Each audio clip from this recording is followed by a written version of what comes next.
നമസ്കാരം, ഇൻഫോടെക്കിലേക്ക് സ്വാഗതം. ഹിന്ദു കുടുംബങ്ങളിലെ പൂർവിക സ്വത്തിൽ കേരളത്തിലും പെൺമക്കൾക്ക് തുല്യാവകാശം ഉറപ്പിച്ച് ഹൈക്കോടതി. 2004 ഡിസംബർ 20 ശേഷം മരിച്ചവരുടെ സ്വത്തുക്കളിലാകും പെൺമക്കൾക്ക് ഇത് ബാധകമാവുക.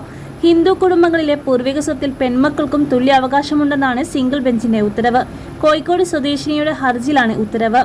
പിതൃസ്വത്തിൽ തുല്യാവകാശം കിട്ടാത്തത് ചോദ്യം ചെയ്ത് കോഴിക്കോട് സ്വദേശി NP രജനിയും സഹോദരിമാരും സമർപ്പിച്ച ഹർജിയിലാണ് ഹൈക്കോടതി ഉത്തരവ്.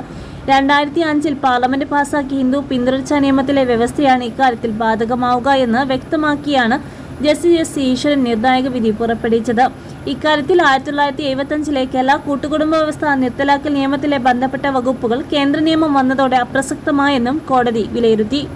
കേരള കൂട്ടുകുടുംബ സമ്പ്രദായം നിർത്തലാക്കൽ നിയമം അനുസരിച്ച് വിവാഹിതരായി പോകുന്ന പെൺമക്കൾക്ക് പിതൃസ്വത്തിൽ അവകാശമുന്നയിക്കാൻ കഴിയുമായിരുന്നില്ല. എന്നാൽ ജന്മം കൊണ്ട് സ്വത്തിന് അവകാശമുണ്ടെന്നാണ് കേന്ദ്ര നിയമത്തിലുണ്ടായിരുന്നത്. വിപരീത സ്വഭാവത്തിലുള്ള ഈ രണ്ട് വ്യത്യസ്ത നിയമങ്ങൾ വ്യക്തത വരുത്തുന്നതിലാണ് കോടതി സുപ്രധാന ഉത്തരവ് ഇപ്പോൾ പുറപ്പെടുവിച്ചിട്ടുള്ളത്. മകൾ സമൃദ്ധിയുടെ ദേവത കൂടിക്കൊള്ളുന്നതാണെന്നും സുപ്രധാന നിരീക്ഷണം ജസ്റ്റിസ് ഈശ്വരന്റെ ഉത്തരവിലുണ്ട്. ഹൈന്ദവ വിശ്വാസത്തിലെ ലക്ഷ്മി ദേവിയുമായി അവളെ താരതമ്യപ്പെടുത്താം. 10 ആൺമക്കൾ നൽകുന്ന ഫലം ഒരു മകൾ നൽകുമെന്നും സ്കന്ധാപുരാണത്തിൽ ഉണ്ടെന്നും കോടതി പരാമർശിച്ചിരിക്കുന്നു. എന്നാൽ കേന്ദ്ര സംസ്ഥാന നിയമങ്ങളിലെ വൈരുദ്ധ്യം കാരണം പെൺമക്കൾക്ക് പിതൃസ്വത്തിൽ തുല്യ അവകാശം ഉന്നയിക്കേണ്ട സാഹചര്യം ഉണ്ടാകുമെന്നും സിംഗിൾ ബെഞ്ച് നിരീക്ഷിക്കുന്നു. കോഴിക്കോട് സ്വദേശിയുടെ കേസിൽ പിതാവ് ജീവിച്ചിരിക്കുമ്പോൾ തന്നെ മകന് സ്വത്തുക്കൾ നൽകിയിരുന്നു. ഇതിനെ ചോദ്യം ചെയ്ത് കോഴിക്കോട് സബ് കോടതിയിൽ പെൺമക്കൾ നൽകിയ ഹർജി തള്ളി. തുടർന്നുള്ള അപ്പീൽ അഡീഷണൽ സെഷൻ കോടതി ഭാഗികമായി അനുവദിച്ചു.